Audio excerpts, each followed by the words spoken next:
Hi friends, ఈరోజు నేను మా ఇంట్లో ఈవినింగ్ టైంలో పావు బాజీ బన్తో చిన్నగా ప్రయోగం చేశా.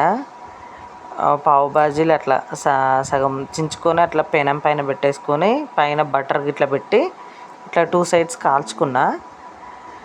కాల్చిన తర్వాత ఇక మా పిల్లలు ఏదో ఒకటి అడుగుతూ ఉంటారు. కానీ కొత్త కొత్త ప్రయోగాలు మా పిల్లల మీదనే చేస్తా. కానీ బాగుంటాయండి, హెల్తీగా పెడతా, తింటారు, పిల్లలు కూడా తింటారు మంచిగా. చూసారు కదా, ఇట్లా పావు బాజీని 2 సైడ్స్ ఇట్లా మంచిగా కాల్చుకున్న తర్వాత నేను ఎగ్ ఉడకబెట్టి వాటిని ఆయిల్లో వేంపి పావు బాజీ మసాలా ఉంటుంది కదా, అది కొంచెం ఇందులో కలిపా. అంటే పావు బాజీ తిన్న ఫీలింగ్ కలగాలని ఆ పావు బాజీ మసాలా ఇందులో వేసేసి ఇక మా పెద్ద బాబుకు పెడుతున్నా చూడండి.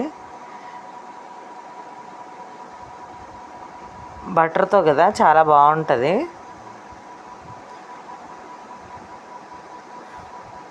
మామిడి తింటున్నాడు చూడండి. మా పిల్లలకి ఏదో ఒకటి ఇట్లా స్నాక్స్ ఏదో ఒకటి చేసి పెడతా ఉంటా అండి. అయ్యో మొత్తం తిన్నాడో లేదో కానీ బాగుందండి, చాలా బాగుంది. మేము తిని చూసినాము. ఒకసారి ట్రై చేయండి. Please subscribe.